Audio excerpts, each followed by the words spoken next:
આપનું નામ? રીનાબેન. શું તકલીફ રહે છે? મને ઓડકાર આવ્યા રાખે. કેટલા ટાઈમથી? એમ મને 3-4 મહિનાથી આ તકલીફ હતી. ઓકે. અને તમે આ યોગક્ષમ હોસ્પિટલની અંદર કઈ સારવાર લ્યો છો? હું પંચકર્મમાં બસતી સારવાર લઉં છું. અને કેટલી સિટિંગ લીધી છે? હજી આજે બીજી સિટિંગ છે. અને પહેલી સિટિંગમાં તમારો અનુભવ કેવો રહ્યો? પહેલી સિટિંગમાં મને દિવસમાં વધીને પહેલા 500 ઓડકાર આવતા હતા. ઓકે. હવે કાલે ગણો ને એક સિટિંગમાં તો મને 5 થી 6 ઓડકાર જ આવ્યા છે દિવસ દરમિયાન? દિવસ દરમિયાન. અને બીજી કયા સેવામાં તમને આરામ દેખાય છે? ઊંઘ સારી આવી, હમ. પેટ એકદમ સાફ થઈ ગયું ઓકે. અને બોડી આખું રિલેક્સ કાલે લાગ્યું મને. ઓકે. અને બીજો તમે તમારો અનુભવ શેર કરો પહેલી સિટિંગ લીધા પછી.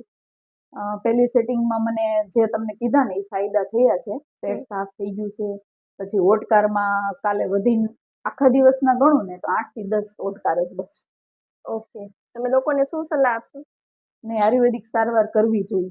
Okay, thank you. આજે જ શ્રી રામ સેવા સંસ્થાન ટ્રસ્ટ બગસરા દ્વારા સંચાલિત યોગક્ષમ હોસ્પિટલની મુલાકાત લો.